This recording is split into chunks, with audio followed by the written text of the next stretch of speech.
Buenos días a todos. Iniciamos este día, viernes 26 de mayo del 2023, la clase de leyes procesales de familia. Continúo con los medios de impugnación. ¿Verdad? Habíamos visto el concepto de apelación, ¿verdad? De la impugnación, los presupuestos de la impugnación, ¿sí? Lo que mencionan también los autores, perdón, los juristas, ¿verdad? Con respecto a esto que se debe entender por la impugnación, el concepto, ¿verdad? Les he puesto también ahí parte de lo que debemos entender como medios de impugnación, las ideas centrales, ¿verdad? Y nos habíamos quedado básicamente en lo que estaríamos hablando ya de lleno de los recursos, pero prácticamente estamos también siempre en estos presupuestos, ¿verdad? Bien. No sé si quedó dudas de la clase anterior. Trataré de profundizar esta unidad este día, ¿verdad? Y trataré también el hecho del examen. El examen, según calendario de la universidad, del diferido empezaría el día de mañana. Sin embargo, veo que hay una persona inscrita en la materia, en el examen diferido, solamente una persona, ¿verdad? Pues voy a ver de qué manera puedo hacérselo el día de mañana, ¿verdad? Porque no habilitan para este día la universidad, sino que a partir del día de mañana. Entonces estaríamos hablando de Marielos Guadalupe Estrada Enríquez, ¿verdad? Si la conocen, para decirle, ¿verdad? Por favor. Buenos días, Guillermo. Guillermo, buenos días. Guillermo Iván Alvarado. Guillermo, ¿me logra escuchar? Bien. Bueno, como les decía, los requisitos procesales de la impugnación, y debo recordar que esto de no solo implica también que ustedes se conecten, ¿verdad? Y ahí se desaparezcan, sino que ustedes estén en la clase, ¿verdad? Este hecho que les estoy llamando a ustedes también lo tomen en cuenta a la hora de pasar el reporte de quienes asisten a clase, ¿verdad? Ténganlo presente. Bueno. Habíamos quedado sobre los requisitos procesales de la impugnación y les decía yo a ustedes que parte del hecho de el gravamen. El gravamen es tan importante o el agravio, ¿verdad? Que pueda establecerse con respecto al medio de impugnación, ¿verdad? Requisitos procesales de la impugnación, primero es el gravamen, ¿verdad? El gravamen puede ser primero económico, cuando se establece un monto mínimo para admitir el recurso, ¿verdad? Dos, puede ser de derecho material, cuando el vicio de la sentencia radica en el derecho aplicado. En estos casos, para saber si ha habido incongruencia, se utiliza como un concepto de causa pretendi, ¿verdad? La suma de los hechos constitutivos, o sea, la causa agendi remota, si por el tribunal ACU, o sea, Cámara, se ha seguido un principio del cambio de fundamentación jurídica de la sentencia, no produce incongruencia y por lo tanto no hay gravamen, ¿verdad? El que aparece como resultado comprendido de la sentencia, ¿sí? Y también puede ser el hecho el jurídico o de derecho procesal, que se vincula con los errores improcedendo, ¿verdad? Que también se los he mencionado, ¿verdad? En el caso bueno, la clase anterior estuvimos hablando de los errores de judicando e improcedendo, ¿verdad? Entonces, el desarrollo del moderno derecho procesal viene admitiendo lo que se ha dado en llamar gravamen para la comunidad social, va relacionado con el perjuicio que sufre un conjunto de clases, personas, y que procurando la solución a través de la legitimación procesal para deducir recursos, ¿sí? Estamos hablando que la sentencia obviamente tiene que causar un agravio, ¿verdad? Y también debe interponerse por las partes que integran el proceso y que lo determina el artículo 154 de la Ley Procesal de Familia. ¿Se acuerdan que lo estuvimos viendo? Que ahí también hablaba del tercero coadyuvante, tercero excluyente, pues en la clase anterior. Entonces aquí va en ese supuesto, ¿sí? ¿Verdad? Esto va legitimado con el gravamen, ¿verdad? La legitimación necesaria para recurrir, como les digo, de este 154, y ese es el segundo supuesto. Como vimos, ¿verdad? que el gravamen constitutivo esencial para impugnar y para tener lo que es preciso haber sido parte, ¿verdad?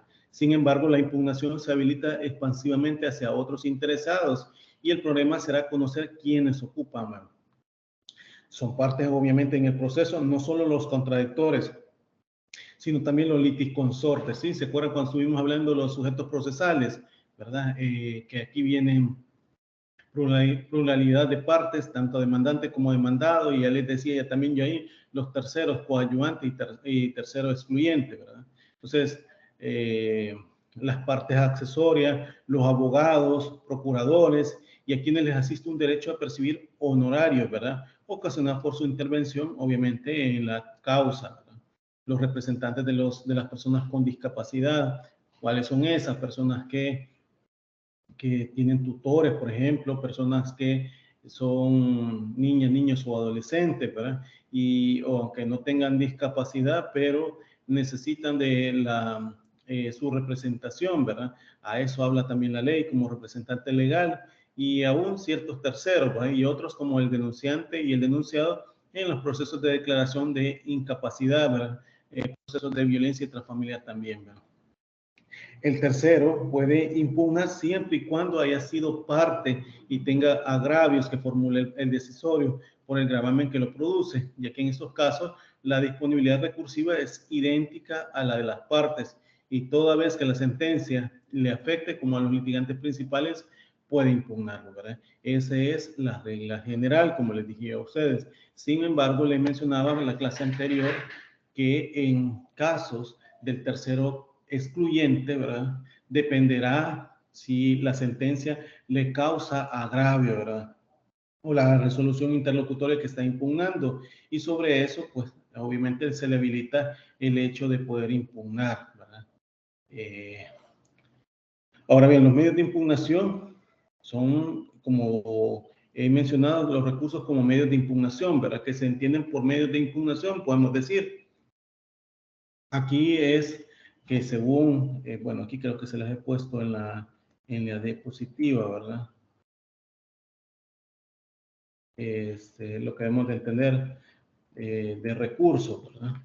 Entonces, acá podemos decir que para el caso de los recursos como medios de impugnación, ¿verdad? Según han expresado muchos autores, algunos como Dilorio menciona que los medios de que menciona que esto de medios o los recursos como medios de impugnación son aquellos medios que las leyes prevén para completar, prescindir, anular o modificar actos jurídicos, en este caso actos procesales que afectando de vicios, ¿verdad? Les decía yo a ustedes que el artículo 161 de la Ley Procesal de Familia establece qué es lo que puede hacer la Cámara. La Cámara, en este caso de familia, ¿verdad? Confirma, revoca, modifica o anula una decisión y eso lo establece el 161 de la Ley Procesal de Familia, ¿verdad? Los remedios, siguiendo a Dilorio, son los que dan, digamos, por la vía de acción o pretensión, ya sea contra actos aislados del proceso o contra el mismo proceso, aunque hayan recaído sentencias que goce de la autoridad de cosa juzgada, pero no se les deduce contra las resoluciones judiciales, ¿verdad?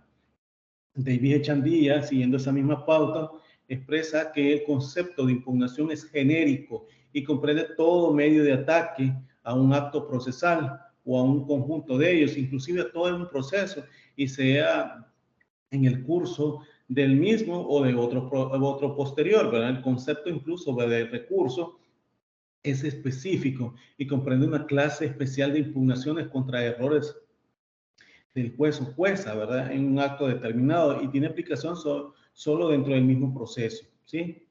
Mientras que los recursos se confieren contra resoluciones judiciales, ¿verdad? Sean providencias simples, interlocutorias o sentencias no pasadas a autoridad de cosa juzgada, recordemos eso. Esto de decir de providencia, ¿verdad? De interlocutorias, le decía que esto era bajo el supuesto del Código de Procedimientos Civiles, que la Ley Procesal de Familia lo establece. Hoy en día, el Código Procesal Civil Mercantil habla de autos simples, autos compuestos, ¿verdad? Que establece el 201 del Código Procesal Civil Mercantil, ¿verdad? Y se resuelven en el mismo proceso en que se dictó la resolución, ¿verdad? Los medios, por el contrario, se conceden por la vía de la acción, ¿verdad? O pretensión, ya sea contra actos aislados del proceso que no configuran resoluciones judiciales o contra el mismo proceso, aunque haya recaído sentencia que goce de autoridad de cosa juzgada, ¿sí? Los recursos, tal como lo expresa Víctor de Santos, poseen dos características fundamentales que las distinguen de los simples remedios procesales. Primero, es que no cabe mediante ellos proponer al respectivo tribunal el examen y decisión de cuestiones que no fueron sometidas al conocimiento del tribunal, ¿sí? El tribunal que dictó la resolución impugnada. Y dos, que los recursos, ¿verdad?, tanto ordinarios como extraordinarios, no proceden cuando la resolución ha alcanzado de autoridad de cosa juzgada o se hayan preclusa, ¿verdad? O sea, o se le hayan terminado para poder impugnarla. Como ejemplo, podemos decir de estos de remedios procesales, hallamos el importante campo de los incidentes, ¿verdad? Y ya hemos hablado, y cuya vía se tramitan toda cuestión accesoria. ¿Sí se acuerdan cuando estuvimos hablando de los incidentes, las clases anteriores, ¿verdad? Sin abrir otro expediente y no interrumpen el desarrollo del proceso, salvo que en los casos de conflictos de competencia, recusación, impedimento y acumulación de procesos, los cuales se tramitan conforme a la ley procesal de familia, ¿verdad? Esto para recordarlo, ¿verdad? Esto del conforme al 57, el 74 de la ley procesal de familia, ¿sí? Eso ya lo vimos, solo lo estoy retrotrayendo para que ustedes lo recuerden, ¿sí? En cuanto a los recursos, como ya se ha dicho, ¿verdad? Estos son medios de impugnación de los actos procesales, ¿verdad? Una vez realizado el acto, la parte que ha sido perjudicada tiene, dentro de los límites de la ley, y que la ley obviamente le confiere, ¿verdad?, poderes de impugnación para promover la revisión del acto y su eventual modificación, tal como lo expresa Couture, ¿verdad? El término recurso significa literalmente un regreso al punto de partida, o sea, el punto de que estaba en su discusión, perdón, y es un recorrer o correr de nuevo el camino ya hecho. Jurídicamente, la palabra denota tanto el recorrido que se ha hecho nuevamente mediante otra instancia como el medio de impugnación por virtud del cual se recorre el proceso.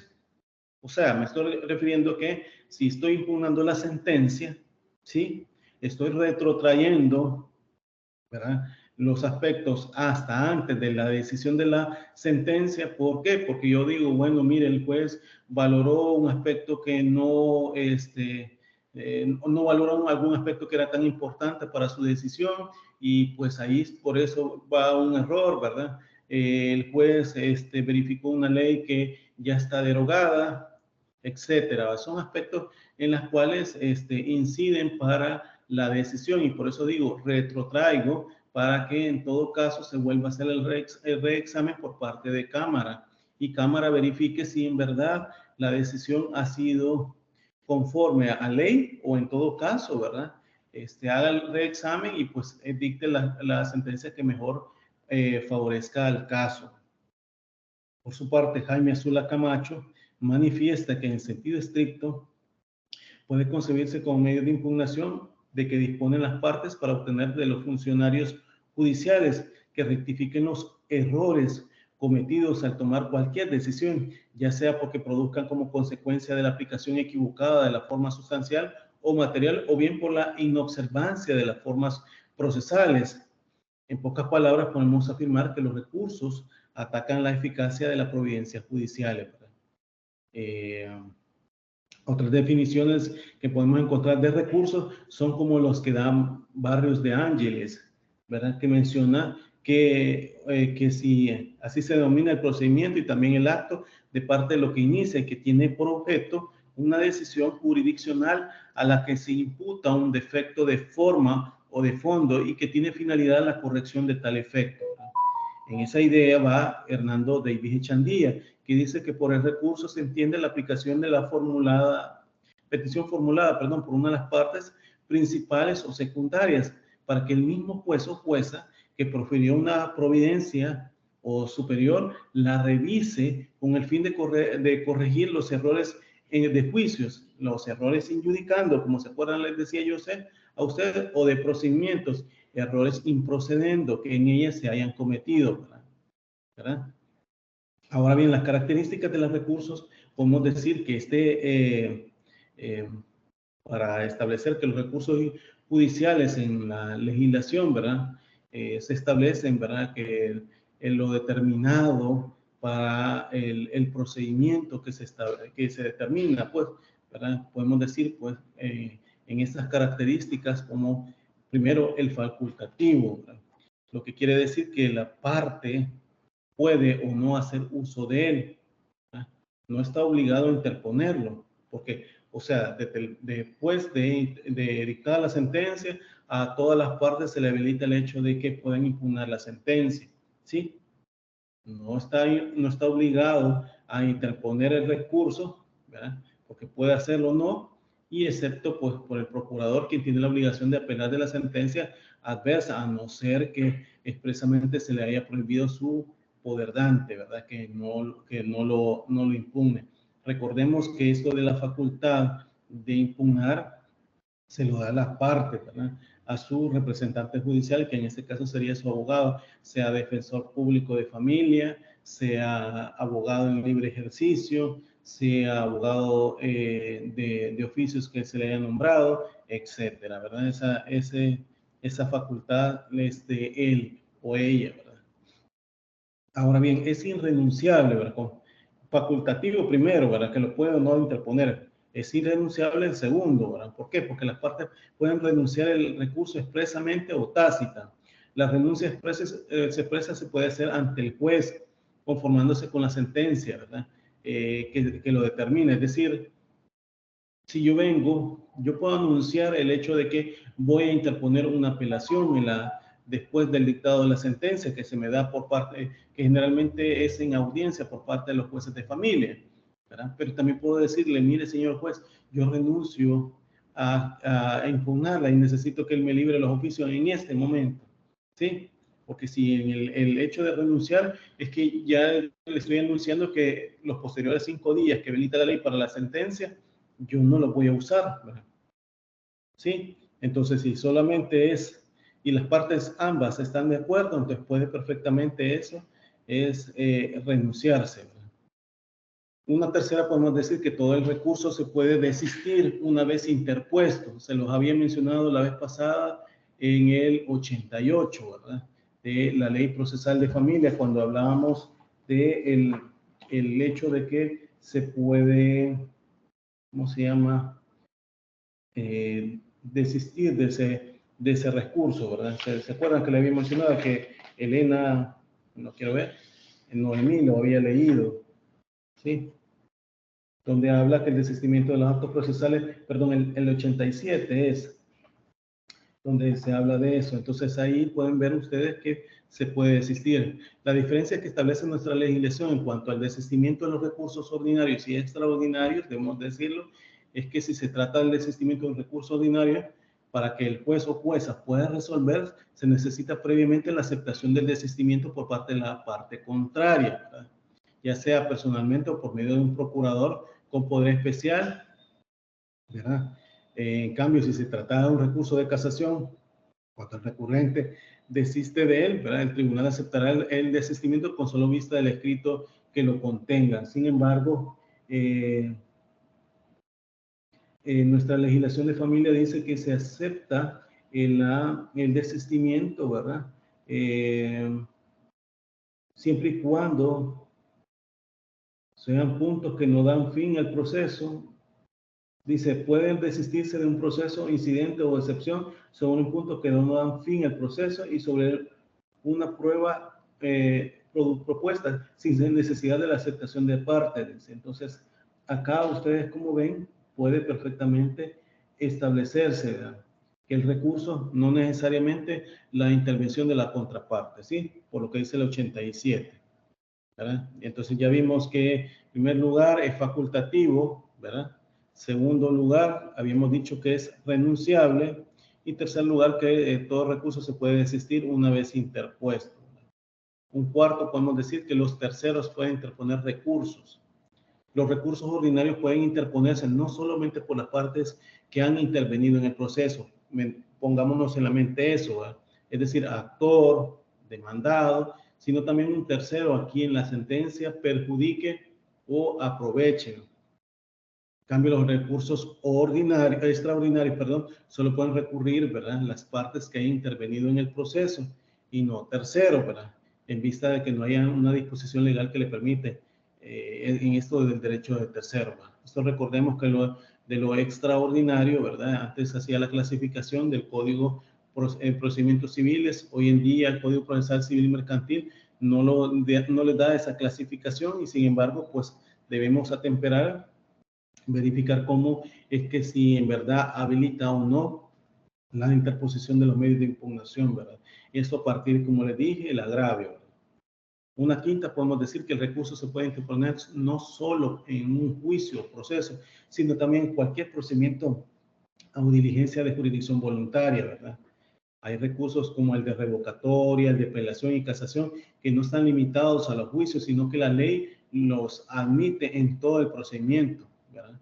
Entonces, eso pues un juicio como una controversia legal, ¿verdad?, que también se puede establecer, sí, pero hay procedimientos judiciales en los que no hay controversia, como las diligencias de jurisdicción voluntaria, y como los asuntos de jurisdicción voluntaria, o sea, las que se ejerce por el juez o jueza en todos los actos que por su naturaleza, por el estado de las cosas o por la voluntad de las partes no hay contienda o controversia, pues, cuestión o litigio, y no como determinarlo, pues, que solo porque haya contención puedo apelar, ¿verdad?, sino que también el hecho de una jurisdicción voluntaria, ¿verdad?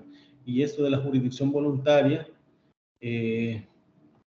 puede ser intervalentes, o sea, la solicitud de una persona a quien le interesa la práctica de una diligencia judicial o de varias personas que están de acuerdo y buscan al juez, pues, o jueza para imprimir un sello de autenticidad. Una sexta, podemos ver también característica, que el recurso no solo sirve para reclamar contra las resoluciones del juez, sino también contra la falta de resolución, ¿verdad? Aunque antes lo establecían, y como le digo, los extraordinarios, como decía, la queja por retardación de justicia que establecía el Código Procesal Civil Mercantil en los artículos, perdón, Código de Procedimientos Civiles, en el artículo 1111 al 1114, ¿verdad?, que lo establecían. Sin embargo, esta figura ha desaparecido. Sin embargo, el Código Procesal Civil Mercantil hoy en día habla de multas. Si bien es cierto, en materia de familia no se ha establecido, sin embargo, pues hasta la fecha pues no se ha legislado para poner una multa cuando hay una retardación de justicia, ¿verdad? Sin embargo, pues ahí los plazos son expeditos y sobre eso pues sí se puede pedir que realmente el juez o jueza pues resuelva, ¿verdad? Y si no, pues están los investigación judicial para que pueda ser denunciado el funcionario que no cumple con los plazos, porque cumplir con los plazos también es necesario. También se puede interponer los recursos ante el juez Arquem o Tribunal Superior en Grado, ¿verdad? Los recursos se pueden interponer no solo ante el juez de primera instancia que pronunció la sentencia, que es lo corriente, o lo determinado, sino ante el juez superior, es decir, a la Cámara, ¿verdad? Pues como les decía, esto antes se establecían, ¿verdad?, recursos como queja por retardación de justicia o queja por atentado, que lo establecía el Código de Procedimientos Civiles en el artículo 1107, ¿verdad? Pero en nuestra legislación de familia se ha puesto el recurso de hecho, que lo establece el artículo 163 y siguiente del Código de la Ley Procesal de Familia, que se interpone ante el tribunal que debe conocer el grado, ¿verdad?, cuando deniega la apelación el juez o jueza superior, ¿verdad? Esto es con el fin, ¿verdad?, de que el juez, la Cámara, pues conozca el recurso. ¿Cómo puede pasar en esto? Aquí hay una sinfín de situaciones. Por ejemplo, siempre se ha dicho que en el caso del recurso de hecho, ¿verdad?, no es un verdaderamente recurso de hecho. ¿Por qué? Porque quien admite los recursos, ¿verdad?, es la Cámara de Familia, no el Tribunal Superior en Grado, ¿verdad? Y esto es a partir de lo que establece el artículo 163 de la Ley Procesal de Familia, que esto se ha ido mencionando que quien puede, que pidiendo que, o sea, para la interposición del recurso de hecho, se debe ir a pedir, se debe interponer ante la Cámara pidiendo que se le admita el recurso. La admisión del recurso es obviamente solamente en la Cámara, no el juzgado de primera instancia, y por eso hay una, así digamos, una duda que quién lo admite y quién no, ¿verdad? Sin embargo, vuelvo y repito, la admisión de los recursos, partiendo de los requisitos que se establece, es por parte de Cámara. Por eso es que se ha dicho que el recurso de hecho no es un verdaderamente recurso de hecho, ¿verdad? Y que la admisión la hace el Tribunal Superior en Grado, ¿sí? Entonces, en ese supuesto se establece. No obstante, pues la ley da esa facultad de interponer el recurso de hecho ante la Cámara. También un octavo es que se interponen para que se enmienden o modifiquen la sentencia. Los recursos se interponen para que el juez que pronunció la sentencia la enmiende o explique, como en los casos que se determina, ¿verdad? Un hecho como el 225 que establece del Código Procesal Civil y Mercantil, que establece hoy en día que puede pedirse al juez o jueza de familia que hay una explicación, ¿verdad? A partir de hecho o en todo caso una enmienda, una rectificación o aclaración, ¿verdad? De lo que se dicta por parte del juez o jueza, ¿verdad? Que comprende obviamente los recursos de mutación o revocatoria de sentencia interlocutoria y de explicación de la sentencia definitiva o de la reforma misma en lo accesorio, ¿verdad? Como lo establece 123 de la Ley Procesal de Familia, ¿sí? Este artículo 123 de la Ley Procesal de Familia también da esa facultad para verificar el recurso, ¿verdad? En el caso de una providencia complementaria, ¿verdad? Entonces, eso, como lo dice el 123, ¿verdad? Ahora bien, como les digo, ¿verdad? Que los recursos comprenden la mutación o revocatoria de sentencia y de la explicación de la sentencia en los accesorios como daños y perjuicios, intereses, frutos y costas, o que se interpongan para que el Tribunal Superior reforme, revoque o confirme o anule la sentencia apelada o recurrida, como les decía, que establece el artículo 161 de la Ley Procesal de Familia. Ahora bien, para responder las cosas, ¿verdad? Al ser que tenían, ¿verdad? En el acto de haberse cometido el atentado, si digámoslo así como lo establecía el Código de Procedimientos Civiles, ¿verdad? Bien, entonces la clasificación de los recursos, como los he mencionado acá, ¿verdad? También los recursos podrían ser, en estos casos, ¿verdad? Ordinarios y extraordinarios, como les mencionaba, ¿verdad? Ordinarios y extraordinarios, como les mencionaba a ustedes. Esta clasificación de los recursos de los ordinarios, ¿verdad? Que son aquellos que proceden, ¿verdad? Contra toda clase de resoluciones sin depender de causales específicas, sino por errores genéricos en la apreciación judicial de los hechos valorados en las pruebas o aplicación del derecho, o debido de la inobservancia de los recaudos, ¿verdad? Legales exigidos por la ley, ¿verdad? Para la validez de aquellos como ser, ¿verdad? Falta de mención del lugar, fecha, firma del juez, secretario, etcétera, que son recursos ordinarios en el ordenamiento nacional, el de apelación, el de reposición, etcétera. Sí, esto es para ver los recursos ordinarios. Quiero ver quién está.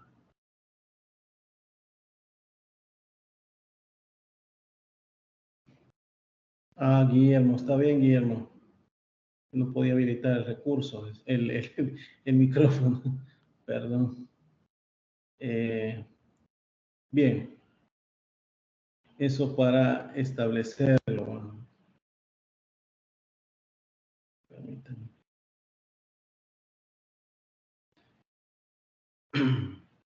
Ahora bien, los recursos extraordinarios son aquellos que la ley acuerdan contra una determinada clase de resolución judicial, o sea, las sentencias definitivas o providencias e interlocutorias asimilables con fundamento de defectos, ¿verdad? Vicios o errores específicamente indicados en aquellas así la inaplicabilidad de la ley que procede contra sentencias definitivas, ¿verdad? Emanadas de una de las salas del tribunal que contradice la interpretación de la ley, pues sostenida por otra u otras salas de la misma, ¿verdad? Obviamente la Cámara, que se puede establecer incluso, ¿verdad? Determinar, porque esto también, si bien, aunque no se ha entendido el amparo como un recurso extraordinario, sino que se entiende como un proceso legalmente constituido a nivel de salas, pero esta puede, ¿verdad?, enmendar, puede revocar incluso una decisión que ya esté determinada en primera instancia, ¿sí? Pero son, aunque no se puede entender como recursos extraordinarios, ¿verdad?, pero son aspectos que los modifican. Ahora bien, esto también, aparte de que son ordinarios y extraordinarios, la clasificación de los recursos, también podemos decir, ¿verdad?, en el caso de instancia única o múltiple. Es decir, son recursos de instancia única los que deben de ponerse y resolverse por el mismo órgano que dictó la resolución recurrida. ¿Cuál puede ser esto? Los recursos de revocatoria, ¿verdad?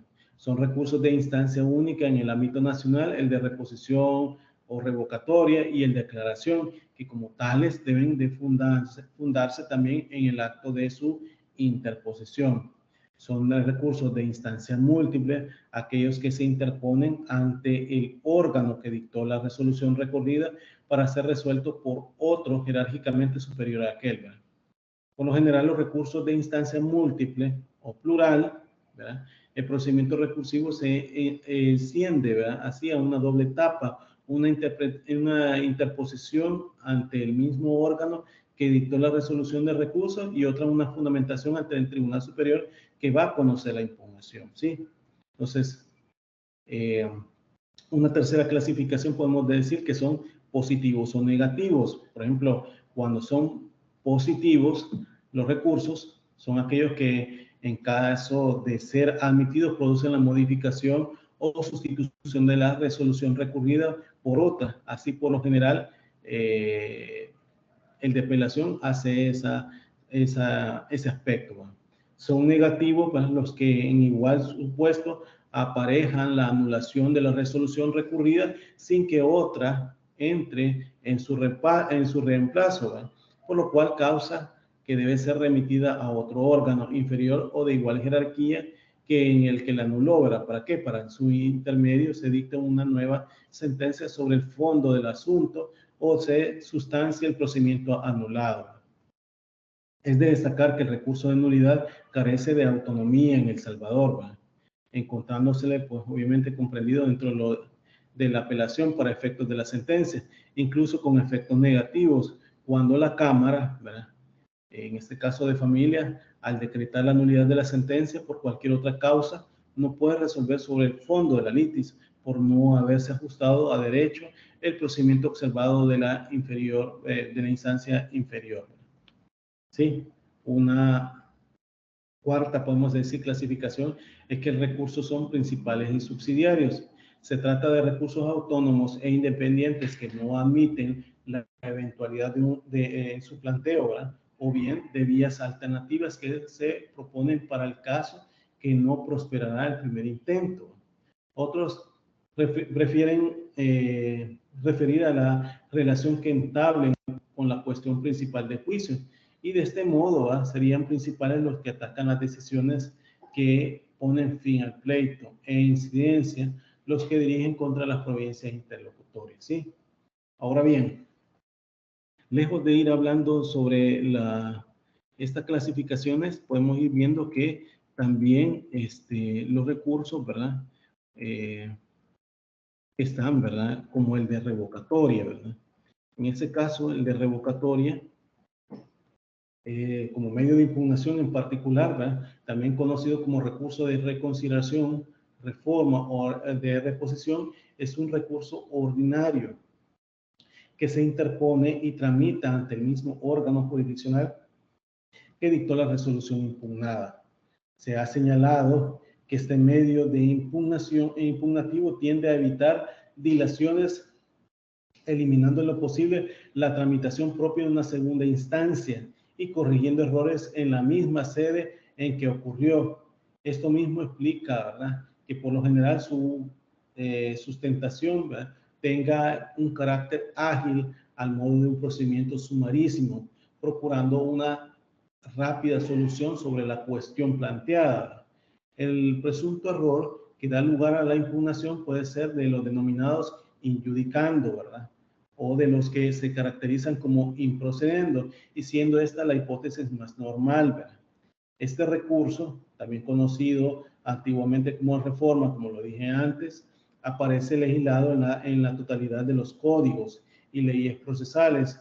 En la práctica procesal se orienta preponderantemente al ataque de aquellos decisorios ligados a la tramitación, ¿verdad?, de las causas ante situaciones en las cuales no ha habido sustanciación, entendiéndose por tal la relación dialéctica en que los contrarios son escuchados, ¿sí? Lo propio y específicamente caracterizándose de este medio impugnativo es que se interponen, ¿verdad?, tramitan y resuelven por el mismo órgano jurisdiccional que dictó el decisor impugnado, y de tal manera es en dicho órgano el que formula los juicios de admisibilidad y de fundabilidad respecto a los recursos en cuestión. También podemos hablar de la nulidad. Esto, pues, como hemos estudiado, la nulidad va como una sanción procesal que resta la eficacia o priva de sus efectos al acto, los actos procesales irregulares, ¿verdad?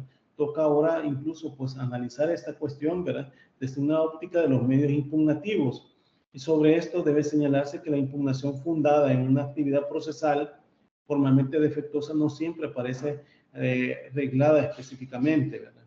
La nulidad puede ser declarada aún de oficio, como les mencionaba a ustedes, en cualquier estado y grado del proceso, cuando implique una violación a las normas constitucionales o lo establezcan expresamente en la ley. Esto les decía yo a ustedes cuando hablábamos de la nulidad, para nulidades procesales, no sustantivas, recordemos, ¿verdad?, nulidades procesales que lo establece el 232 y siguiente del Código Procesal Civil y Mercantil, ¿sí?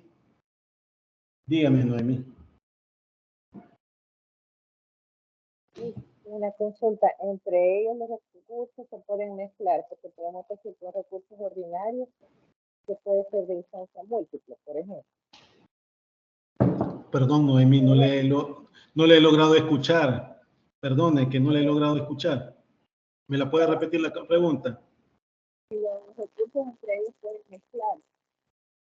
O sea, puede decir un recurso ordinario.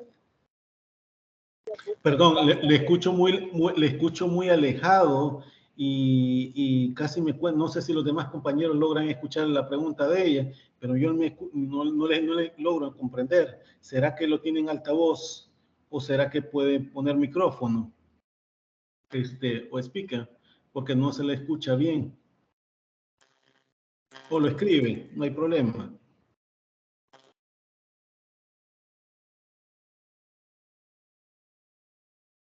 Noemí.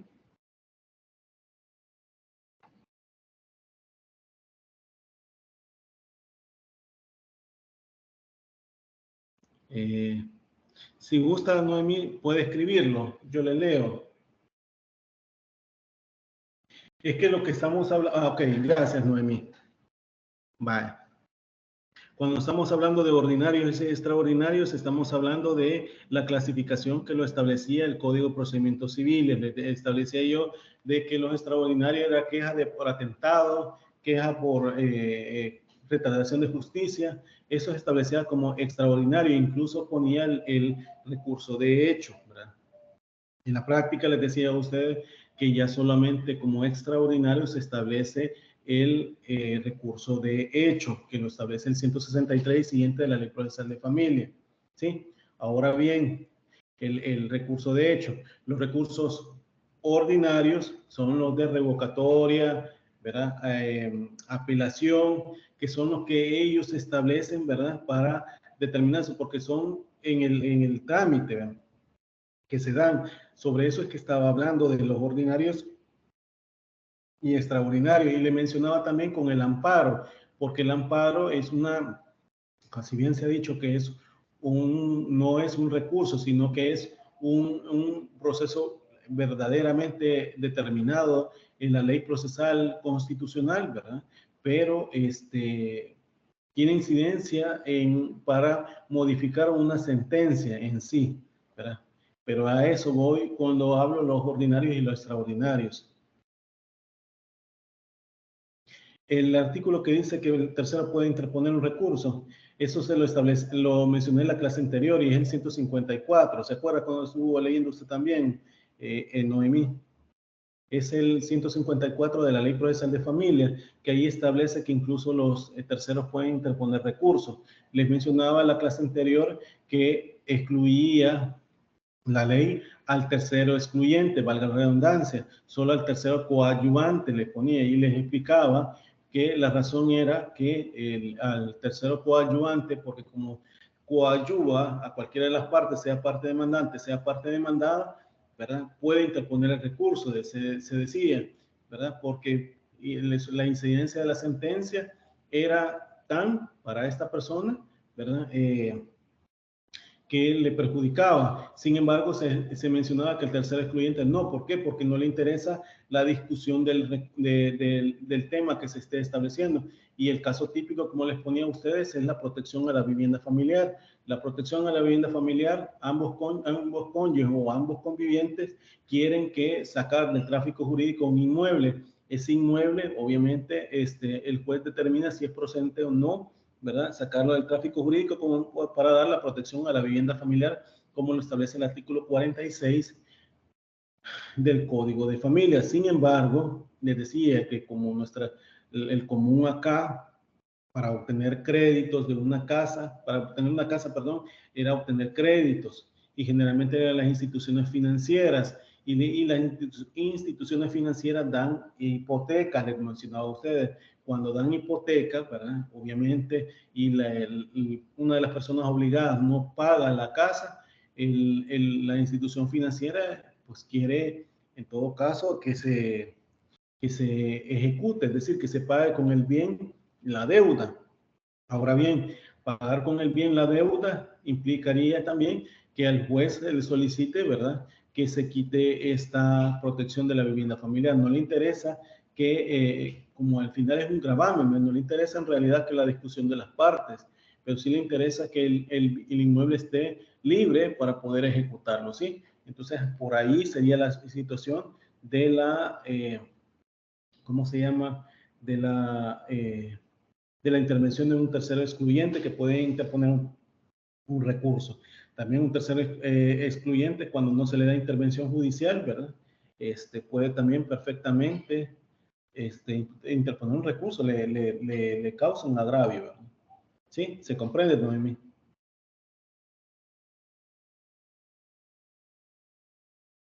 ¿Se comprende, Noemí? Bueno, entendería que sí. Bien. Eso sería como que, digamos, el hecho de establecerlo, ¿verdad? Ahora bien, la nulidad puede ser declarada aún de oficio, como les decía, en cualquier estado y grado del proceso cuando implique una violación a las normas constitucionales o a lo que establezca precisamente la ley, ¿verdad? Eso lo establece el artículo 232 del Código Procesal Civil Mercantil, que les dije que es de aplicación supletoria en materia de familia, ¿sí? En el escrito que se expresa el agravio, obviamente, ¿verdad? La impugnación de nulidad debe ser planteada de forma expresa, a diferencia de que lo ocurre con la apelación, y aquí se trata únicamente de errores relativos a la regulación del proceso. La declaratoria de nulidad, ¿verdad?, sobre la resolución impugnada implica la privación de los efectos jurídicos del acto o resolución de que se trate y todos aquellos que parezcan como consecuencia de lo anulado. Ello lleva a que por lo general, ¿verdad?, corresponda retrotraer la causa hasta el último acto que conforme, ¿verdad?, a derecho, ¿verdad?, sustituya la anulabilidad, ¿verdad?, de los actos que son enviados al juez o jueza que pronunció la sentencia, que por lo habitual al que sigue con el orden de turno que produjo ese acto irregular. Como he señalado, esto es para que se proceda a la declaratoria de nulidad. El Tribunal Superior en Grado o Cámara debe encontrar en la resolución atacada un perjuicio que no puede ser reparado de otra manera, y que la forma violada, por lo general, de fundamental incidencia en el orden de la regulación del proceso, prevé una situación de interés para el recurrente, quien en ningún caso debe de que hubiera digamos, contribuido a la irregularidad, la validez e invalidez de los actos procesales y el tema de las nulidades que obtengan un preponderante en orden a la legalidad procesal, como se ha sido correctamente destacado en la doctrina, ¿verdad? Debo decir también que lo de la queja, ¿verdad? También era mencionar, ¿verdad? Cuando antes se establecía ese tipo de situaciones, esto de quejas por retardación de justicia, quejas por atentado, era un tipo de recurso también, vuelvo y repito, extraordinario, que lo establecía el Código de Procedimientos Civiles, ¿verdad? Que hoy en día, pues, se ha ido estableciendo, ¿verdad? Para la interposición de un recurso, ¿verdad? Que únicamente lo que nos queda es del recurso de hecho, ¿verdad? Entonces, en este caso, ¿verdad? Un recurso directo, debemos de decirlo también, ¿verdad? O de hecho, más que el recurso en sí mismo, es un procedimiento para llegar a la alzada. El supuesto tradicional que se hace procedente, pues, en la interposición del señalado medio de impugnación es la denegatoria de un recurso ante un tribunal de la alzada por parte del órgano ante el cual fue planteado. En nuestro país, repito, es el regulado en el 163 y siguiente del Código Procesal, de la Ley Procesal de Familia, que diga, donde menciona que negada la apelación por el juez, ¿verdad? Debiendo haberse concedido, ¿verdad?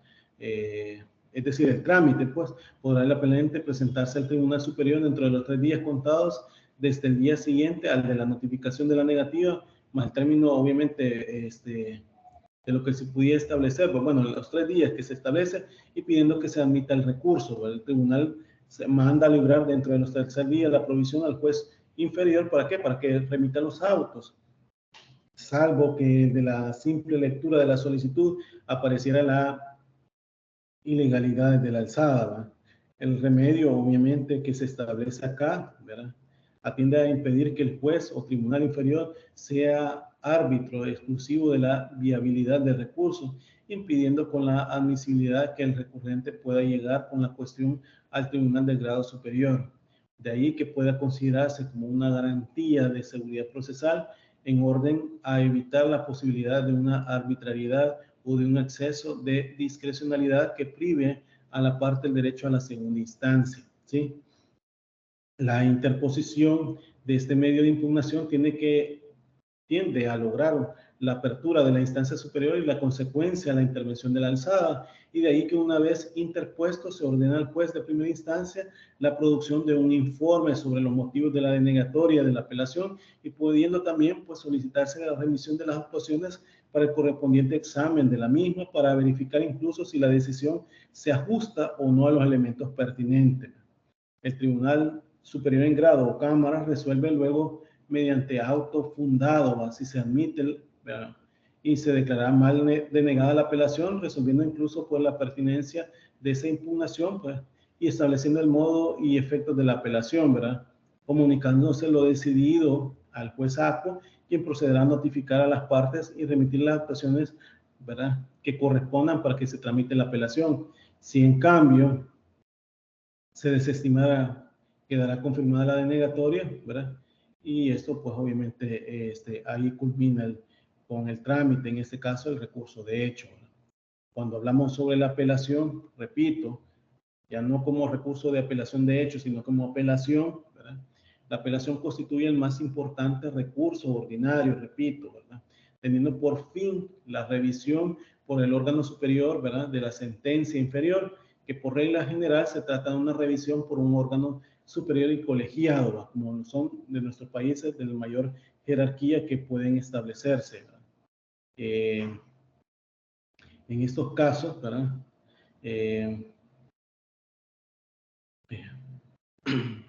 me logran ver. Veo como que, no, como que la cámara no me da. ¿Me logran ver? Sí, licenciado. Ah, bueno. Sí, licenciado. Bueno, gracias. Por regla general se trata de una revisión por un órgano superior colegiado, como les decía, como son nuestros países los de la mayor jerarquía, la cual constituye una manera de efectuar un más profundo análisis de la cuestión del objeto del proceso, ¿verdad? El fin original del recurso es revisar los errores injudicando, sean los de hecho como los de derecho, ¿verdad? Que no se realizan en cambio los posibles errores improcedendo, y esto es el rito, ¿verdad? Lo cual queda observado el recurso de nulidad, ¿verdad? No obstante, que va produciendo una especie de subsunción, ¿verdad?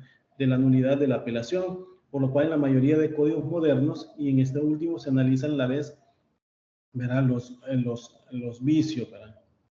Ahora bien, se dice que la apelación es un proceso de impugnación en el cual se pretende la eliminación y sustitución de una resolución judicial por el superior inmediato, jerárquico que la dictó, ¿verdad?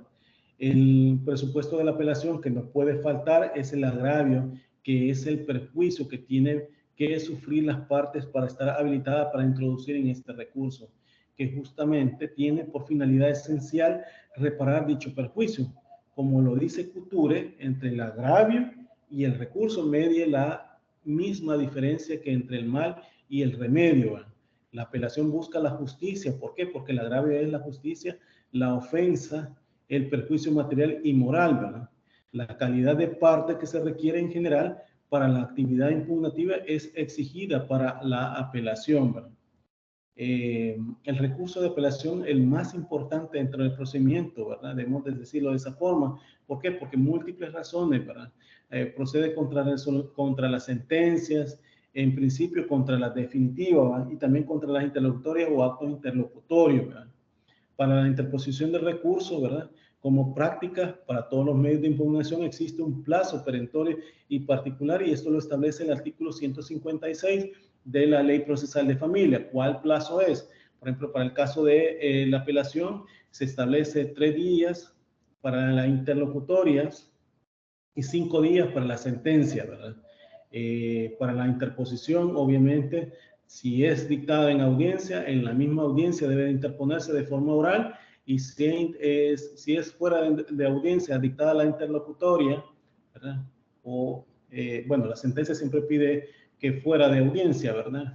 Sea en audiencia o fuera de audiencia, ¿verdad? Son 5 días, pero en el caso de este se establece de esa forma. En el evento de ser una ley contra la violencia intrafamiliar, ¿verdad? El artículo 32 de dicha ley establece que son 3 días, indistintamente sea interlocutoria o sentencia definitiva, son 3 días para su impugnación, ¿sí? Entonces, ahí se establece para la impugnación.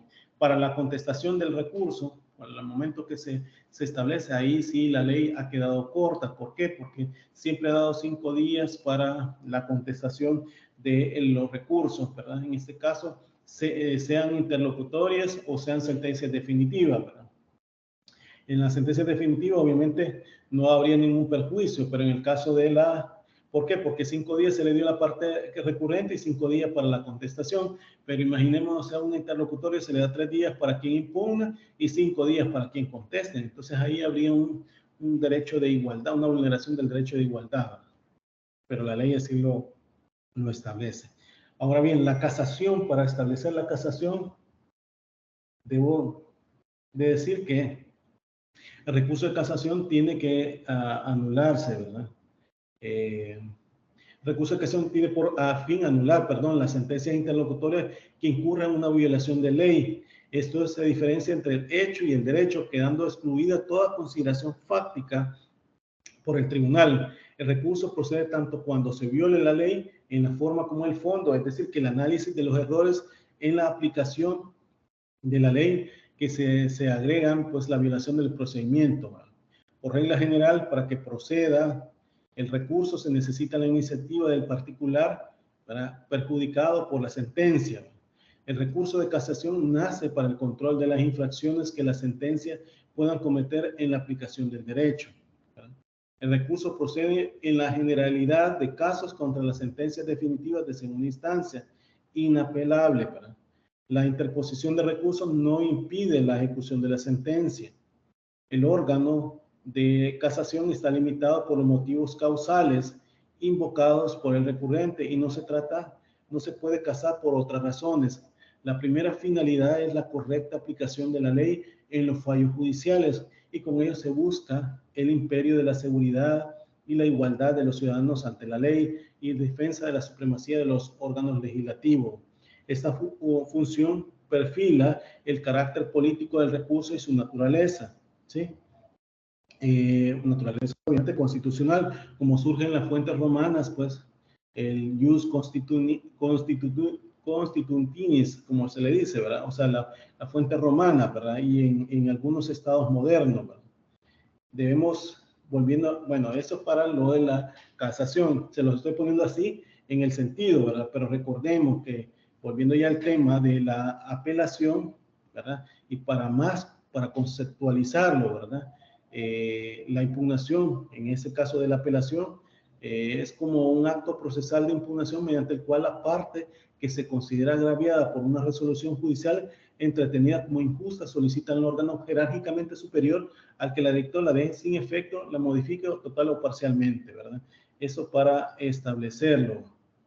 El recurso de apelación es el medio por el cual la parte agraviada, para que se pongan ustedes en mente, ¿verdad? La parte agraviada se dirige ante el juez que pronunció la sentencia recurrida para que sea modificada en los puntos que le ha perjudicado por el superior, quien podrá resarcir el daño causado por la resolución emitida, ¿verdad? Por el juez inferior, ¿sí? Su naturaleza jurídica es que en doctrina es muy discutida la naturaleza jurídica del recurso de apelación y se dice que importa un nuevo examen o constituye un nuevo juicio, ¿verdad? Tenemos que, según el caso, ¿verdad? El Tribunal de Apelación, su trabajo no es nada más que revisar de nuevo los puntos ventilados, ¿verdad? En primera instancia, en tanto que para establecer un nuevo juicio puede usarse nuevas defensas y ofrecer nuevas pruebas, ¿verdad? Y no es ese el contexto. Aquí debemos de considerar que la apelación no como una repetición del proceso anterior, sino como una revisión del mismo, es decir, de los autos, como una depuración de los resultados por métodos autónomos, ¿verdad? Es decir, el recurso de apelación en el ordenamiento nacional, ¿verdad? Como pieza esencial del proceso escrito, no da lugar a un nuevo juicio, sino a un nuevo examen, porque es un nuevo examen por el superior en grado, por lo que el tribunal superior, ¿verdad? O cámara, se encuentra limitado por el material práctico probatorio incorporado en primera instancia, ¿sí?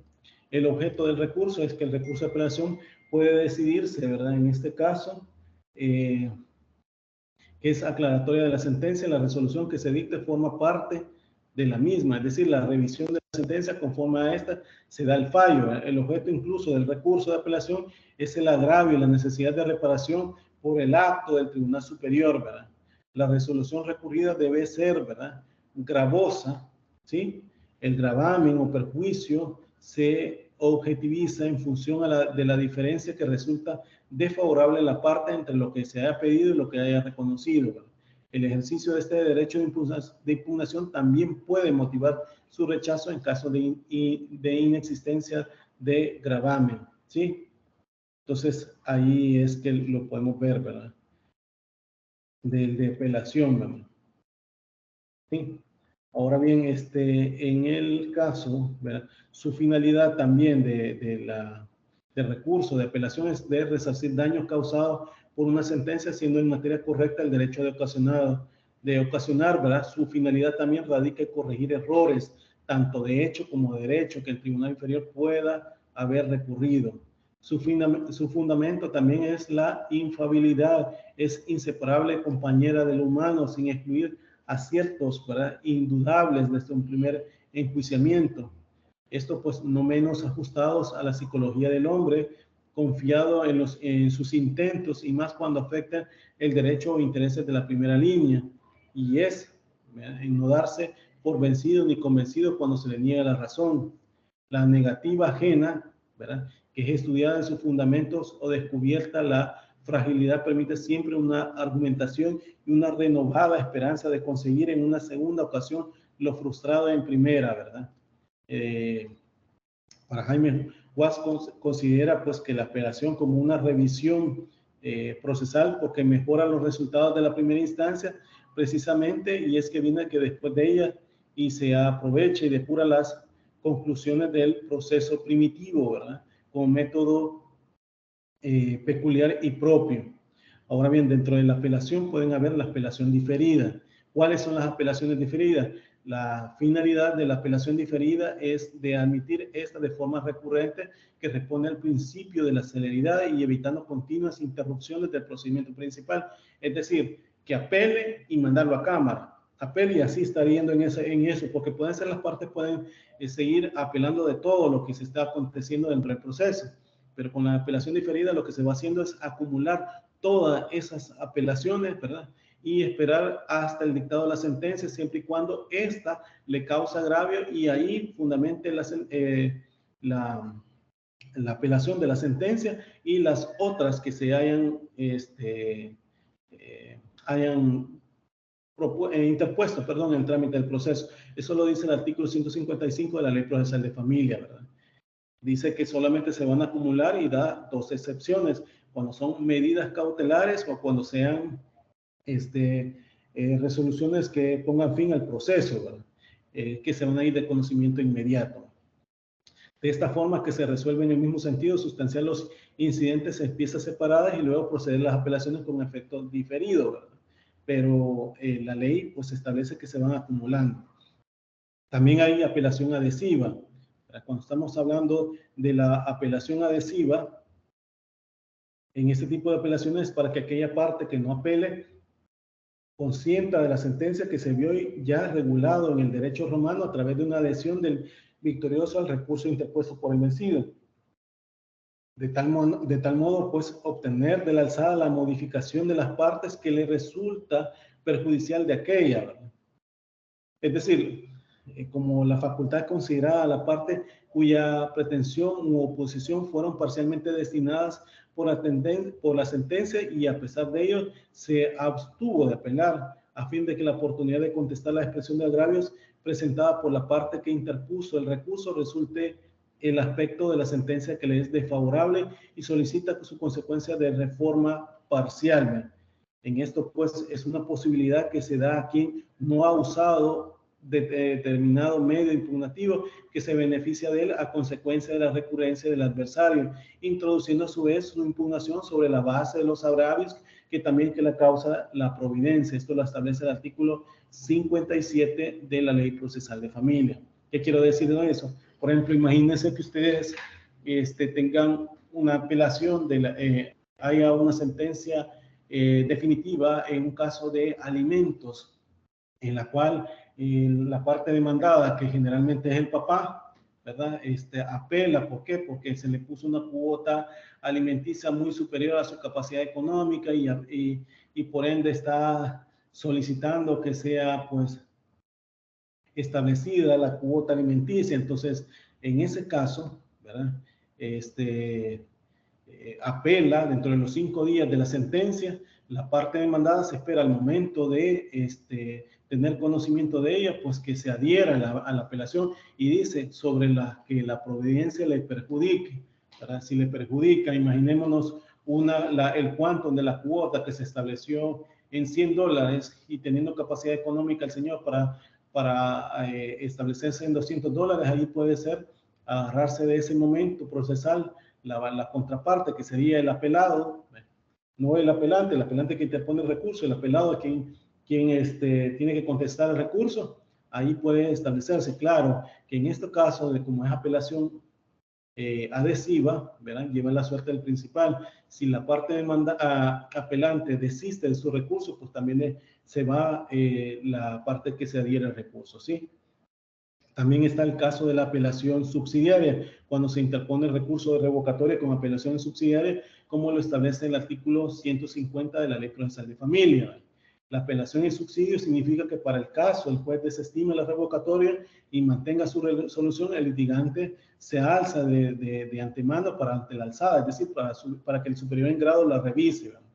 La apelación superior o subsidiaria, perdón, debe por fuerza acompañar el recurso de revocatoria y habrá de interponerse por escrito y entre el tercer día de la notificación de la provincia recurrida, si es fuera de audiencia, ¿verdad? O verbal, y en el mismo, si es interpuesta en el mismo día de la audiencia y en el mismo acto cuando la reposición y apelación van dirigidas contra una resolución dictada en el curso de una audiencia. La ley, pues, procesal de familia no lo regula expresamente, ¿verdad? Pero, sin embargo, pues, se establece que la fundamentación debe de hacerse y, obviamente, el Tribunal Superior en grado debe de analizar, ¿verdad? La apelación de hecho, como se les he mencionado, pues, es el remedio, ¿verdad? Procesal dirigido a alcanzar que el órgano superior al que dictó la providencia denegatoria del recurso de apelación la revoque y le conceda, ¿verdad? Y la conceda mandando a tramitarlo en forma que corresponda. Al referirme al recurso de hecho, nace cuando es denegada la apelación por un juez competente, por lo que le da vida al recurso de hecho. El recurso de hecho, vuelvo y repito, constituye un derecho de la parte y además en el fondo es el mismo recurso de apelación, con la diferencia que aquel se interpuso al Tribunal Superior en grado y ante la negativa del juez inferior que proveyó la resolución recurrida, es decir, de elevarlo a Cámara, ¿verdad? El fundamento del recurso de hecho es el derecho que tienen las partes, ¿verdad?, que se sienten agraviadas de la resolución, el juez inferior ante el juez superior en la demanda de justicia, ¿verdad? Y dicho derecho sería ilusorio si se tuviera también la parte del derecho a recurrir directamente ante el juez superior ante la negativa del inferior de concederle la apelación interpuesta, ¿sí? El legislador en materia de familia lo introdujo, repito, como lo he mencionado hasta en el inicio de la clase, en los artículos 163 al 169 de la Ley Procesal de Familia, sin tomar en cuenta la sistematización de la norma. Ahora bien, los efectos de los recursos se dividen en efecto devolutivo, suspensivo, ¿verdad?, y efecto diferido. No lo regula expresamente la Ley Procesal de Familia, pero se pueden tener en aplicación con base a lo que determina el 218 y entonces también al Código Procesal Civil Mercantil, que ya habíamos hablado la clase anterior de estos efectos, ¿verdad? Les mencionaba yo que en este caso también se establece el efecto suspensivo en primer lugar, ¿verdad?, pero también para casos como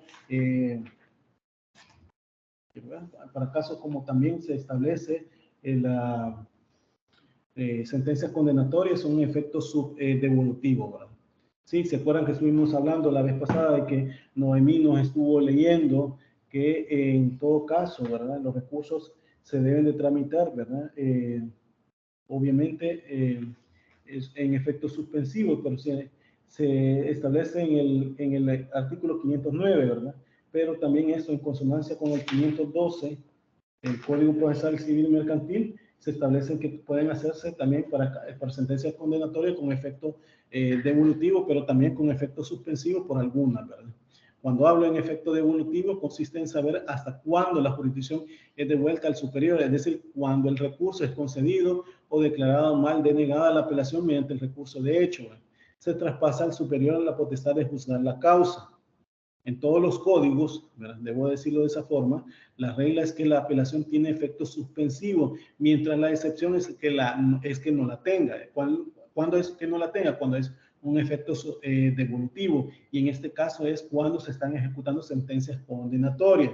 Entonces, los códigos iberoamericanos hablan de la apelación con efecto devolutivo, que quiere decir que con solo efecto devolutivo, ¿verdad?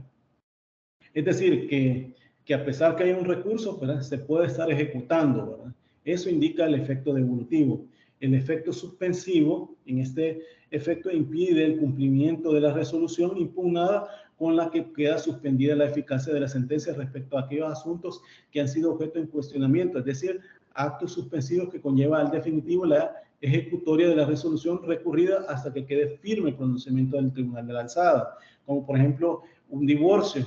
Si el divorcio se decretó el divorcio y se apela, ¿verdad?, el hecho de que su consecuencia es que el juez tiene que librar los oficios. Entonces, si yo digo que no se ha comprobado, ¿verdad?, la causal por la cual se ha invocado, como por ejemplo si se ha invocado la causal segunda del artículo 106, ¿verdad?, del Código de Familia, que es separación de los cónyuges durante 1 o más años consecutivos, acá puedo decir que el efecto suspensivo es que el juez no libre los oficios mientras no se haga un reexamen por parte del Tribunal Superior en Grado, ¿verdad? Esto pues es la suspensión de competencia del juez para dejar sin efecto o modificar la resolución apelada, salvo las que procedan por la vía de recurso y aclaración y reposición, ¿verdad?, y para pedir el procedimiento consecutivo a dicha decisión. La de suspensión, repito, se refiere solo a la resolución apelada, pero no impide la resolución de actuaciones no vinculadas al recurso mientras el expediente permanezca aún en el juzgado, ¿verdad? La suspensividad, ¿verdad?, se refiere a la ejecución de la sentencia apelada y a las decisiones conexas, para la cual queda suspendida entonces la jurisdicción del juez apelado. En cambio, dicha suspensión no se refiere a otros trámites que sea el propio recurso, ¿verdad? Ahora bien, para cuando nos referimos al efecto diferido, la finalidad de admitir esta forma de recurrencia responde al principio de celeridad, evitando las continuas interrupciones del procedimiento principal, y así, ¿verdad?, se resuelven en el mismo sentido sustancial los incidentes con piezas separadas y luego conceder apelaciones con efecto diferido. El fundamento de la apelación diferida reside en la conveniencia de evitar las frecuentes interrupciones que el desmedro de la celeridad procesal sufre el procedimiento de primera instancia, sometido exclusivamente a un régimen de apelaciones inmediatas, pero sí debiendo haber concedido el recurso en ese efecto, ¿verdad? El mismo ha sido tramitado inmediatamente a su interposición. Se han elevado los efectos, ¿verdad?, los autos a la alzada, y el Tribunal de Apelación se encuentra en condición de resolver la apelación por razones de economía procesal que corresponden al trato del recurso. Los efectos extensivos también, ¿verdad? Recordemos, efectos suspensivos, devolutivo, ¿sí?, diferido y extensivo. Son 4 efectos, ¿sí? También este efecto extensivo consiste en que se extienda la parte que no realizó el acto impugnativo, pero que se halla en situación idéntica de aquel, ¿verdad?, presenta la impugnación. En estos dos últimos efectos no está regulado expresamente en la Ley Procesal de Familia, ¿verdad?, ni el Código Procesal Civil Mercantil, por lo que puede aplicarse, por lo que no se puede aplicar, pues, en esta ley, pues, en nuestra legislación de familia, ni en una subsidiaria, ¿verdad? ¿Por qué? Porque, como le he mencionado, es que se extiende la parte que no realizó el acto impugnado, ¿verdad? Como que digamos que, bueno, yo no lo impugné, pero como que fuera un adhesivo, ¿va? Espero que el otro adherirme, pero no, es solamente que no se realizó, pero que haya una situación idéntica a aquel que presenta la impugnación. Es decir, como alimentos, le mencionaba a ustedes, que alimentos, si hay pluralidad de hijos, ¿verdad?, que han impugnado, que han demandado a su padre, ¿verdad?, y en este caso solo un hijo apela y no el otro, ¿verdad? Eso efecto extensivo, ¿verdad?, que se puede dar porque él, ¿verdad?, puede establecerse, aunque aquí en materia de familia no se establece, pues para que aquel pueda, pues, determinarse, me explico, pero, ¿verdad?, si estamos hablando de que una impugnación puede establecerse para verificar un cuánto de una cuota, pues ahí podría determinarse en ello, ¿verdad? Ahora bien, las resoluciones apelables son las que determina el artículo 153 de la Ley Procesal de Familia, que establece como susceptibles del recurso de la apelación en primer momento, ¿verdad?, la de la sentencia definitiva pronunciada en primera instancia y además en algunas sentencias interlocutorias, ¿verdad? Ahí ustedes pueden ver en ese 153, todas las que se establecen, y sobre todo la más importante es que la sentencia definitiva, que es el acto conclusivo en cualquier tipo de proceso mediante el cual el órgano judicial decide actuar o denegar la actuación de la pretensión o petición extra contenciosa, ¿verdad?, que fue objeto de aquella. Vescovi la considera como una resolución o procedencia que se dicta al final del pleito para determinarlo y que se pronuncia sobre el fondo del asunto, ¿verdad?, o pretensión procesal, ¿verdad? Cultura incluso, ¿verdad?, habla de las sentencias definitivas como que son las que el juez dicta para decidir sobre el fondo mismo del litigio que ha sido sometido. También sobre las sentencias interlocutorias, repito, que es como la Ley Procesal de Familia lo establece. Repito nuevamente, Hoy en día se habla de autos conforme al artículo 201 del Código Procesal Civil y Mercantil. Sin embargo, la ley de legislación familiar sigue con esta tendencia que era la clasificación se establecía en el Código de Procedimientos Civiles, ¿sí? Para que les quede claro, cuando hablo de la sentencia interlocutoria, la palabra esta viene del latín inter y loquito, que significa la decisión intermedia, debido a que las sentencias interlocutorias se pronuncian sobre el principio y el final del proceso. En algunos sistemas, tanto legislativos como doctrinales, se habla de sentencia interlocutoria y en otras en autos interlocutorios. También interlocutorial, ¿verdad? Sin calificarlo, o sea, o solo de autos, reservándose el nombre pues, de sentencia para la definitiva. Los sujetos de la apelación, les había mencionado a ustedes, ¿verdad? Que para tenerlos, vuelvo y repito, lo que establece el 154 de la Ley Procesal de Familia, que se deben de tener, pues, cualidad de parte en el proceso y haber sufrido el agravio, ¿verdad? Eso para determinarlo. La forma y plazo, recuerden, ¿verdad? La forma de interponer el recurso de apelación es escrita cuando es sentencias y interlocutorias fuera de audiencia, salvo que se introduzca en audiencia contra una decisión del juez o jueza, lo que es excepcional, ¿verdad? Para las interlocutorias que en la audiencia se deben de establecer, sea para el recurso de revocatoria o sea para el recurso de apelación, que ahí se debe interponer, ¿verdad? El plazo para interponer recurso de apelación, como prácticamente en todos los medios de impugnación, existe un plazo preventorio, ¿verdad? Y particular, al referirnos al plazo perentorio, es decir, que caduca en forma automática, sin necesidad de ningún acto de contraparte ni por parte del juez o jueza, y en consecuencia, transcurrido el plazo, las sentencias dictadas quedan firmes. Cuando decimos que se trata de una plaza particular, de un plazo particular, perdón, es decir, que corre normalmente a partir del día siguiente desde que se efectuó la notificación de cada parte. También aplica a las partes múltiples, que se varían las partes, notificarlas a cada una de ellas y les corre plazo a partir del día que fueron notificadas a cada una de ellas, ¿sí?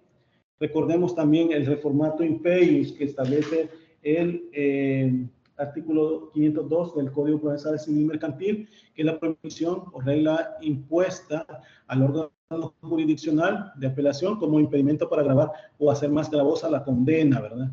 O restringir las declaraciones más favorables de la sentencia de primera instancia en perjuicio del apelante, ¿verdad? La ley procesal de familia no la regula expresamente, pero puede aplicarse conforme al artículo 218 del Código de la Ley Procesal de Familia, el 512 del Código Procesal Civil Mercantil, ¿verdad? Que ya les he mencionado que se establece para eso, ¿verdad? Y que también lo habíamos hablado en el caso de la clase anterior. La normativa legal del recurso de apelación es que dentro de este que se establece pues el cuerpo normativo legal pues que sustenta y fundamenta las instituciones jurídicas, objeto de nuestra tema en sí, ¿verdad? Que se hace pues, con el recurso de apelación en el proceso de familia y estableciéndose un orden jerárquico sobre las fuentes pues, del derecho para que se establece, como son la Constitución, convenios o tratados internacionales, la Ley Procesal de Familia, ¿verdad? Y así sucesivamente, ¿verdad? Para establecer, ¿verdad? Que ahí se pueden interponer los medios de impugnación, ¿verdad? Que habilitan, pues, a las partes, pues, para interponer los otros instrumentos, como por ejemplo la Convención sobre el Derecho Internacional, ¿verdad? Internacionales privados, ¿verdad? La Convención Americana sobre Derechos Humanos, que ahí establecen, por ejemplo, el artículo 8, numeral 1 y el 2, literal H de esa convención, que se determina, pues, los medios de impugnación. La Declaración Universal de Derechos Humanos, que establece en el artículo 8, ¿verdad? Los medios de impugnación que se pueden establecer, el Pacto Internacional de Derechos Civiles y Políticos, ¿verdad? La Convención sobre los Derechos del Niño, que son aplicables en materia de familia, ¿verdad? Y así, ¿verdad? Entonces, la ley secundaria y la ley que desarrolla los recursos de apelación en los procesos de familia, ¿verdad? Se establecen, ¿verdad? Aunque este artículo 153 determina cuáles son las resoluciones que son apelables, pero, repito, estas son ejemplificativas, no taxativas, es decir, que pueden haber más de estas establecidas, al igual que el 155 de la Ley Procesal de Familia para el conocimiento inmediato, ¿verdad? De la del caso de la, para interponer de los recursos, pues, ¿verdad? Entonces, porque no solamente eso que establece el 153, de hecho, Cámara de Familia de la sección del centro, bueno, no solamente la de sección del centro, sino que para las otras han establecido, ¿verdad?, la forma de determinarse, ¿verdad?, que pueden haber otras, ¿verdad? Entonces, repito, ¿verdad?, aquí la forma para interponer los recursos es de esa que determina la ley, ¿verdad? Yo les he puesto los artículos ahí para que ustedes puedan perfectamente irlos leyendo, ¿verdad? Retomando mis palabras, lo que establecen. Repito, la forma y plazo los determinan tanto el 150 de la Ley Procesal de Familia, 150 y 151 de la Ley Procesal de Familia para recursos de revocatorio, para recursos de apelación es el 156, 148, 148, 158, no, 148, 156 de la Ley Procesal de Familia, para establecer, obviamente, la resolución, si es por escrito, ¿verdad? Si es fuera de audiencia, deben interponerse, ¿verdad? Los efectos, ya se los he explicado. Los motivos, recuerden, son los que establece el 158, ¿verdad? La inobservancia o errónea aplicación de un precepto legal, ¿verdad? Son dos supuestos que se deben de establecer, pero entre cada uno de ellos es contrapuesto entre uno y otro, ¿verdad? Pero sí establece el supuesto para poder interponer el recurso, ¿verdad? Ese fundamento que puede estar, ¿verdad?, comprendido obviamente en el 158 de la Ley Procesal de Familia, ¿sí? Esto pues obviamente por lo que se puede establecer, ¿verdad? Los motivos, repito, la inobservancia de un precepto legal, que eso es lo que establece la ley, ¿verdad?, o la errónea aplicación de un precepto legal. Son dos cosas, ¿verdad? La inobservancia, que el juez, inobservancia de un precepto legal es que el juez incurre en la desviación o apartamiento de los medios señalados por el derecho procesal para la interdicción del juicio y por errores de las partes o error propio que puede con este apartamiento disminuir las garantías de contradictorio y privar a las partes de una defensa plena de su derecho. Este error comprende la forma de los actos, su estructura externa, su modo natural de realizarse y que se llama tradicionalmente error improcedendo, ¿verdad? Error de aplicación de un precepto legal, ¿verdad? Este segundo error es la desviación que no afecta los medios de hacer el proceso, sino a su contenido. No se trata de forma, sino del fondo del derecho sustancial que está en juego, ¿verdad? Está en juego en él, ¿verdad? Este error consiste normalmente en aplicar una ley inaplicable, en aplicar mal la ley aplicable o no aplicar la ley aplicable, ¿verdad? Que puede consistir, ¿verdad?, y asimismo en una impropia utilización de los principios lógicos o empíricos del fallo. La consecuencia de este error no afecta la validez formal de la sentencia y se le llama también tradicionalmente error injudicando, que ya también lo hablamos la clase anterior, ¿verdad?, de esto. Las pruebas en materia en segunda instancia obviamente pueden ser las no admitidas, ¿verdad?, y que perfectamente puede pedirse mediante recurso esta prueba que no se admitieron, que no se establecieron. ¿Se acuerdan? En la etapa de la ordenación de prueba que establece el 109 de la Ley Procesal de Familia, y por ende se puede interponer prueba, como lo dice el 159 de la Ley Procesal de Familia, en segunda instancia, ¿verdad?, para que ésta pueda admitirla o no la prueba ahora. Entonces, aquí el trámite, recuérdense que el fundamento del recurso, el juez manda oír a la parte contraria al plazo de 5 días para que manifieste sobre esos argumentos del apelante y concluido dicho trámite, observe la insuficiencia legislativa al confundir el plazo, como se les dije, ha contestado no el apelado, sin más trámites, se remite la actuación al tribunal de segunda instancia y en la siguiente, ¿verdad?, el tribunal, pues, en segunda instancia, entre los 5 días, debe de recibir las actuaciones, debe resolver sobre la admisión de recursos y el asunto planteado. Eso lo dice el artículo 160 de la Ley Procesal de Familia, ¿sí? ¿Verdad? La resolución, vuelvo y repito, es la que establece dicho artículo 161 de la Ley Procesal de Familia, que es confirme, modifique, revoque o anule una decisión, ¿verdad?, que se establece, ¿verdad? La consecuencia de una nulidad en segunda instancia, obviamente, es que el juez aparta al juez que conoció para que repare esa nulidad, sino que tiene que nombrar un nuevo juez, ¿verdad? Eso ténganlo por en mente, ¿verdad? Porque les puedo preguntar eso a ustedes también, ¿verdad? Sobre eso.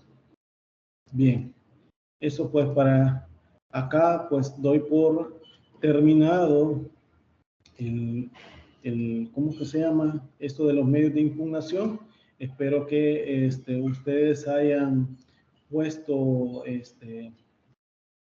comprendan, si no pues obviamente yo estaré pues acá, cualquier duda, ¿verdad? La siguiente semana continuaremos ya con la ley de ley contra la violencia intrafamiliar, que ya sería lo último que tendríamos que ver en este ciclo y que vendrá, ¿verdad? En la clase, ¿verdad? Bueno, en el examen, mejor dicho, que sería el quinto. Repito, quien conozca a la persona, ¿verdad? En este caso, Mariela Guadalupe Estrada Enrique, el examen va a ser el día, bueno, este día voy a ver si lo trato de hacerlo, si no, va a ser el día de mañana, ¿verdad? Para que le digan a Mariela que no la veo, que entre acá, ¿verdad? Sí. ¿Hay preguntas hasta este momento de lo que he hablado? ¿Hay preguntas hasta este momento? No, Lick, de lo que he hablado no, pero yo tenía una duda. ¿Cuál sería la metodología de evaluación, perdón, para esta unidad? Como siempre la universidad nos da parámetros, nos dice cuál va a ser, ¿verdad? Pero obviamente en principio es la misma. Es decir, de que va a ser un nuevo examen, sea de competencias, porque la universidad nos está diciendo esto de competencias, o en todo caso, ¿verdad? Nos va a dar la libertad, pero yo ahí se los voy a explicar a ustedes cuando ellos ya no lo digan, ¿verdad? Pero en primicia sería como los demás exámenes, ¿verdad? Obviamente ustedes aquí tienen que estar determinando de lo que yo he hablado en clase, de lo que yo les doy la diapositiva y qué es los exámenes, lo que se va a evaluar, ¿verdad? Oye. Gracias. Y nos va a dejar siempre el laboratorio. El laboratorio va a ser la otra semana, ¿verdad? Porque la otra semana voy a poner el laboratorio porque el siguiente va a ser el examen. Gracias, Lick. Ok. Bueno, si no hay preguntas, pues quedó hasta acá y nos vemos el día lunes. Feliz día, Lick. Ok, feliz día.